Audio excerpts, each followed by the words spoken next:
First time Kalyan Ram ఇంత కోపంగా మాట్లాడారు. ఎందుకు దేవరా మూవీని నెగిటివ్గా చేస్తున్నారని, నా తమ్ముడి దరిదాపులు కూడా ఎవరు రాలేరు అంటూ ఛాలెంజ్ చేస్తున్నారు. ఏదైనా సినిమా ముందు వరకు హైప్ ని క్రియేట్ చేసుకోవచ్చు, కానీ దేవరా సినిమాని దెబ్బ కొట్టడానికి కావాలనే కొంతమంది టార్గెట్ చేస్తున్నారంటున్నారు కళ్యాణ్ రామ్.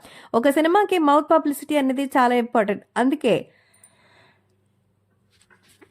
కొంతమంది పని కట్టుకుని సోషల్ మీడియాలో తారక్ సినిమా గురించి నెగిటివ్ గా ప్రచారం చేస్తున్నారని, ఆల్రెడీ ఆచార్య ఇచ్చిన దెబ్బతోనే కొరటాల మీద నెగిటివ్ అంబిషన్ అయితే ఒపీనియన్ చాలా మందికి ఉంది.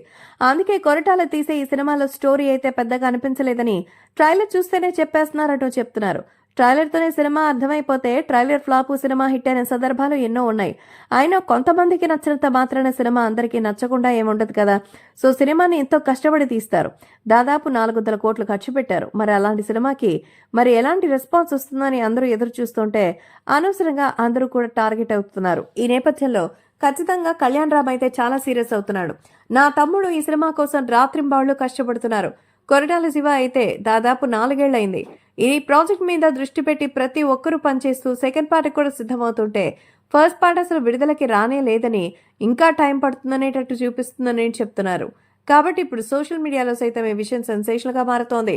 సో ఇప్పుడు ఏది ఏవైనా రాబోయే రోజుల్లో మాత్రం ఖచ్చితంగా నా తమ్ముడు విజయం సాధిస్తారని, అడ్వాన్స్ గా మీరు ఎన్ని రకాల నెగిటివ్ కామెంట్స్ చేసినా థియేటర్లో సినిమా చూసిన జనాలు మౌత్ పబ్లిసిటీ ఇచ్చి ఈ సినిమాని 100 కోట్ల నుంచి 1000 కోట్ల వరకు పరుగులెత్తిస్తాడు అంటూ ఆశాభావం వ్యక్తం చేశారు మన కళ్యాణ్ రామ్.